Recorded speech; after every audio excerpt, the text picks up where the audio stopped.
নমস্কার বন্ধুরা, মালতীর মিনি কিচেনে স্বাগতম। অন্যদিনের মতন আজ আপনাদের কাছে চলে এসেছি নতুন একটা রেসিপি নিয়ে।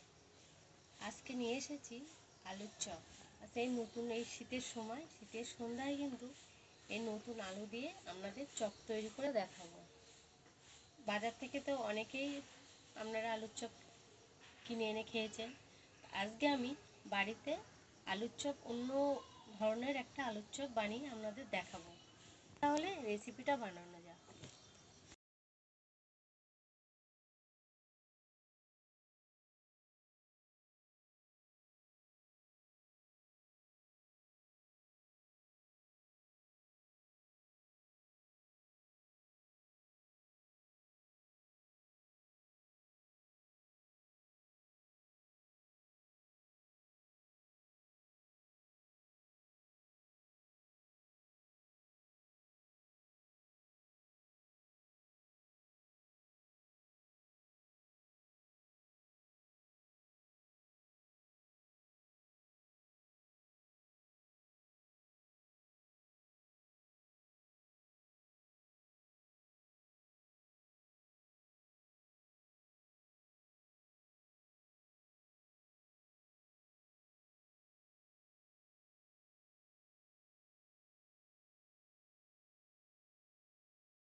দেখুন কতটা সুন্দর হচ্ছে আমার শেপগুলো।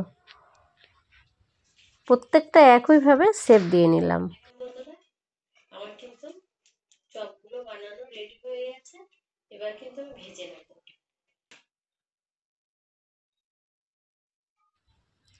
কড়াইতে দিয়ে দিলাম বেশ কিছুটা তেল।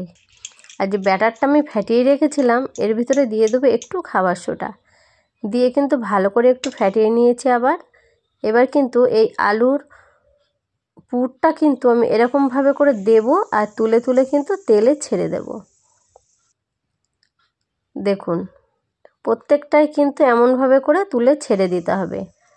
দেখতেই পাচ্ছেন হলো তো আমার দোকানের মতন চপ। বাড়িতেই কিন্তু এমন ভালো তেলে কিন্তু আপনারা চপ ভেজে কিন্তু বাড়িতে খাওয়াতে পারেন, বাচ্চাদেরও খাওয়াতে পারেন, নিজেরাও খেতে পারেন। বাজারে কিন্তু চপ তৈরি করে খেতে গেলে কিন্তু কত দিনের বাসি তেল দিয়েই কিন্তু ওটা ভাজা হয়। এটা কিন্তু খুব সুন্দর করে আপনারা বাড়িতে বাচ্চাদের খাওয়াতে পারেন। তাহলে ঝটপট তৈরি করে ফেলুন এমন চপের রেসিপি, বাচ্চাদের খাওয়ান ও নিজেরাও খান। আর এই চপটা কিন্তু অনেকটাই টেস্ট হবে দোকানের থেকে। দোকান থেকে টেস্টটা কিন্তু কিছুটা কম হবে না। একইভাবে কিন্তু আমি সবগুলোই কিন্তু এমন করে ভেজে নেব। দেখুন কালারটাও কিন্তু খুব সুন্দরও এসেছে। সবগুলো কিন্তু আমার রেডি করা হয়ে গেছে, এবার কিন্তু খাওয়ার পালা।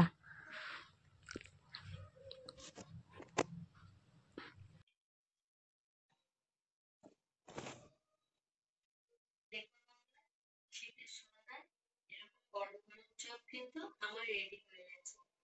সন্ধ্যাবেলায় কফি আর মুড়ির চানাচুর তার সাথে।